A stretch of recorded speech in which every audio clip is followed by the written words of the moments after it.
My doorbell app showed me opening my front door 20 minutes from now. At 1:57 a.m, my phone buzzes with the motion alert tagged for 2:17 a.m. The thumbnail is me, in my own hoodie, one hand on the deadbolt I'm not touching yet. I think it's a caching glitch until the preview plays. It's grainy, me on the porch muttering into the camera, and the timestamp at the top right is still in the future.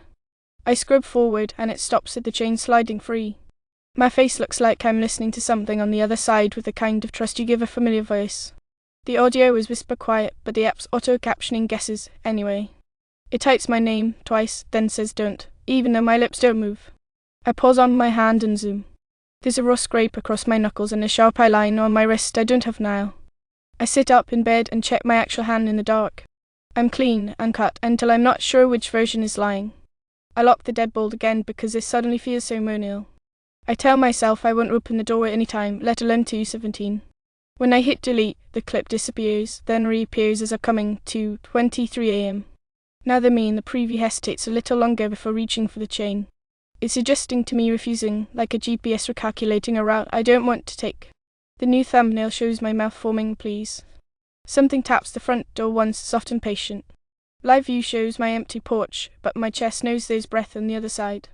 The captions flicker and add it's me, then, they're behind me. And the me sounds perfect, but the air around the figure looks denser than night. I almost call 911, then hang up because what do I say my future is buffering on my phone. The house hums with the kind of quiet you only hear after you consider asking for help. At 2:19 my porch light flickers in the video. In the real hall my switch stays solid and my walls don't pulse. A new update blinks into the clip on my future wrist as don't let me in, black and smeared, as if someone wrote it in a hurry and sweat pulled it sideways. My hand is blank, so I find a sharp eye in the drawer and write the same word straight across my veins. The letter O turns into a little glossy door of ink. The app refreshes and my future self has the same note, only blood has beaded through the D. He slaps the door once like he's trying to push himself through it. At 2:23 the knocking comes 3 even knocks, not loud, like someone showing courtesy on a first visit. A breath later I hear my own voice. I can prove it's me, then a delayed copy of the same sentence, dinner, like it learned the words too late. I text my upstairs neighbour, if you hear anything call the cops. My typing looks drunk even sober, and I can't tell if the 3 dots are delayed or if they were never going to appear. I squirt the upcoming to a frame where there's a thin slice of my entryway visible past my shoulder. There's a tall outline by the stairs that doesn't resolve into a person. I lean a chair under the knob and it feels ridiculous because my door is steel and the chain is good. The app buzzes like a small laugh and moves the event to 2:31, with me removing the chair. Why would I? I say out loud to no one, in the captions on the clip print, why would I? Is smaller font beneath my future mouth. I decide to slip out the back door, so I greet that way, phone in one hand, knife in the other. The app dings new device added, backyard, and shows a nighttime thumbnail of my back steps with someone who looks like me standing there already. I don't own a backyard camera. In the thumbnail, I turn my head a quarter inch, just enough to register that the image is alive and aware of being watched.